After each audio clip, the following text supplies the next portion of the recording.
Oi, ser humano! Você sabe o que é fascismo? Com certeza você já viu essa palavra por aí na internet, em vários outros lugares, e é justamente sobre isso o vídeo de hoje, o que é o fascismo. Na verdade, não existe o fascismo, e sim os fascismos. Por quê? Temos o fascismo italiano, que é o original, que surge lá na Itália no final da Primeira Guerra Mundial. Temos as experiências políticas que surgiram nesse mesmo contexto em outros países, como o caso do nazismo.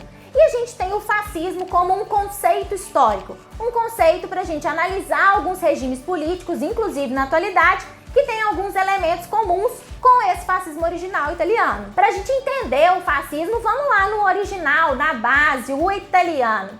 A Itália, ela entra na Primeira Guerra Mundial, ela faz parte dos países vencedores. No entanto, os efeitos da guerra foram devastadores para a Itália.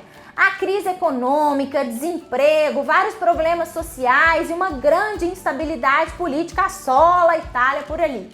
Além disso, a gente tem também uma insatisfação do povo italiano com os resultados da guerra em relação aos territórios. A Itália entrou na guerra para anexar alguns territórios austríacos e não conquistou. Nesse contexto de grande desilusão do povo italiano, uma insatisfação com a guerra, os problemas sociais, surgem vários grupos nacionalistas. Dentre esses grupos surge o Partido Nacional Fascista, sob o comando de Benito Mussolini, um partido que surge em Milão. Nesse contexto, lá na Europa, do surgimento do Partido Fascista, o que a gente tinha predominante na Europa? Duas correntes políticas estavam muito fortes. De um lado, os partidos socialistas estavam fortalecendo em decorrente dessa crise econômica. E do outro lado, a gente tinha um modelo capitalista liberal. Segundo os fascistas, esses dois modelos eram equivocados.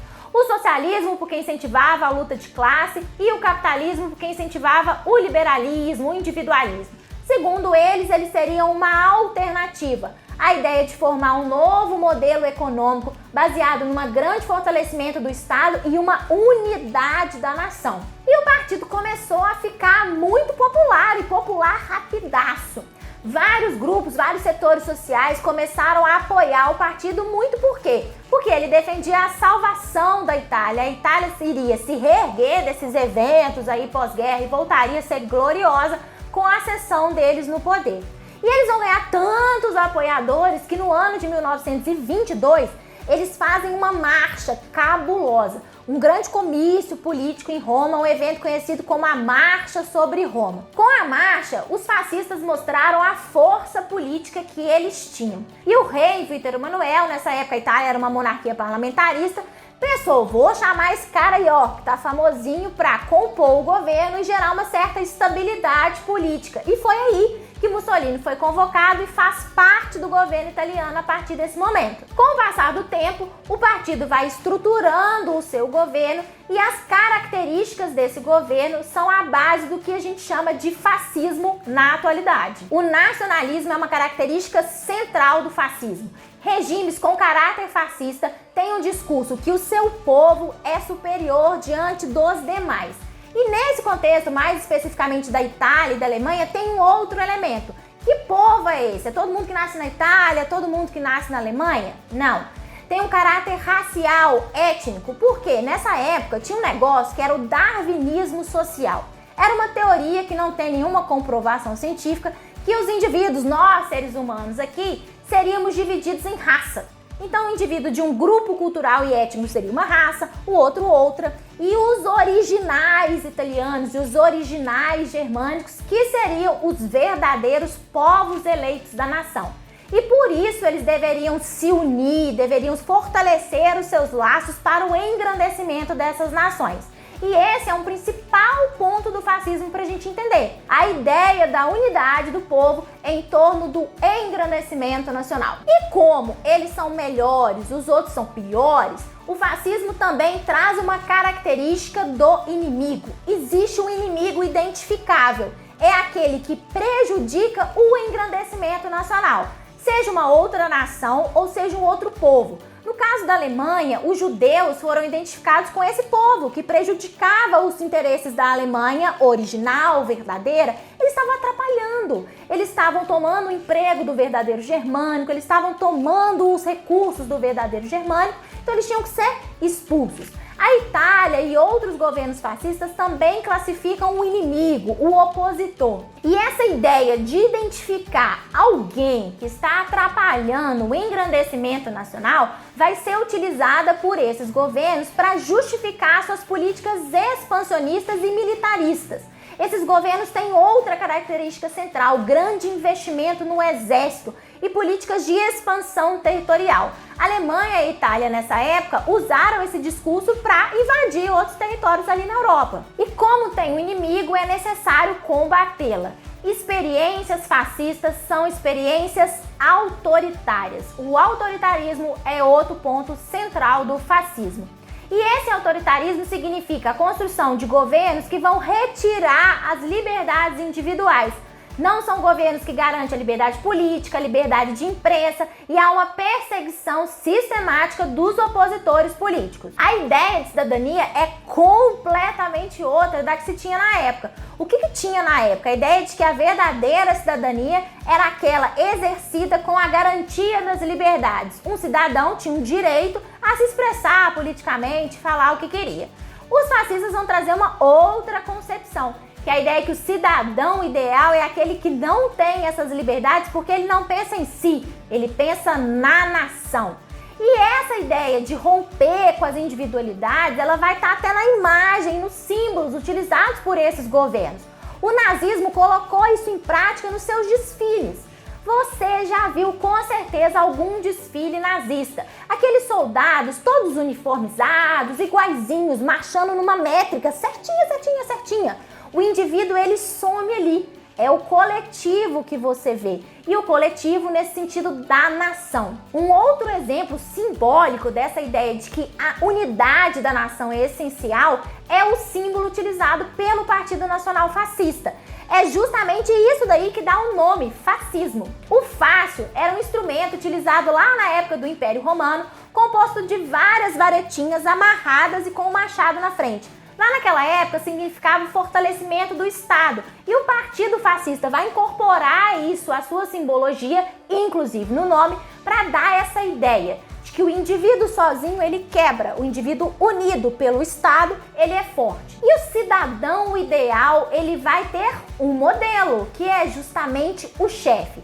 Experiências fascistas têm esse elemento, a exaltação do líder. O líder ele é visto como o modelo de cidadão ideal, aquele comprometido com os interesses nacionais. E essa exaltação ela vai se dar na propaganda política, na prática política diária. Os discursos que o Hitler fazia em Berlim, que Mussolini fez, a própria marcha sobre Roma, são exemplos disso. A ideia é que o líder seja visto pela população como o salvador, aquele indivíduo que vai trazer o engrandecimento e a proteção daquela nação. E a propaganda política desses governos vai ter esse papel também. Formatar um líder muito carismático, popular, em que as pessoas identifiquem a sua salvação, a sua proteção nele. Mas a propaganda não vai ser utilizada somente para exaltação do líder. Outro ponto central do fascismo, o uso da propaganda. A propaganda vai ser um elemento para divulgar os princípios e principalmente convencer a população a adotar a ideologia e a viver essa ideologia. Os regimes fascistas utilizaram de diversos meios de comunicação para promover esse crescimento. Meios mais explícitos, como cartazes, propagandas mais diretas, mas também utilizaram outras formas, como até mesmo a arte. E lógico que propaganda vem associado também à censura. Como são governos autoritários, eles vão censurar os veículos de comunicação e também quem não está nesses princípios ideológicos. Então, do lado, se divulga por meio de diferentes meios de comunicação os princípios defendidos pelo Estado e do outro, reprime os que não são defendidos.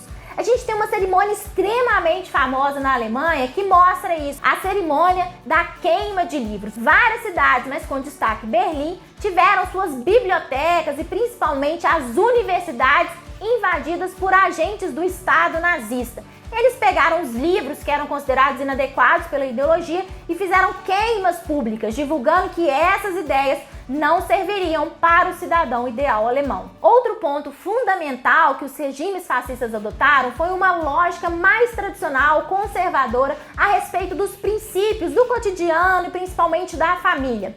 Naquela época, eles argumentavam que a Europa estava passando por uma degeneração de princípios e valores. Era necessário resgatar os valores tradicionais e principalmente os valores da família. Eles defendiam uma família tradicional em que a mulher teria o papel de esposa e principalmente que ela contribuiria para o engrandecimento nacional, tendo muitos filhos que seriam novos soldados italianos ou alemães. Essas são as características da base do que a gente chama de fascismo. Alguns governos lá naquele contexto terão mais algumas características, mais outras, então a gente não tem um governo completamente igual, uma experiência fascista única na época. Mas basicamente essas características estruturam experiências históricas, como o caso da Itália e da Alemanha, e estruturaram outras experiências que duram até os dias de hoje. Por isso eu falei com vocês que a gente tem que sempre pensar em os fascismos, tanto quanto experiências históricas, quanto o conceito para a gente caracterizar um governo na atualidade. Essas são as características centrais do fascismo. Naquela época do surgimento do Partido Fascista na Itália, outros governos vão se inspirar nesse modelo, como é o caso da Alemanha, a Espanha, mas entre eles, naquele mesmo momento, teremos algumas diferenças.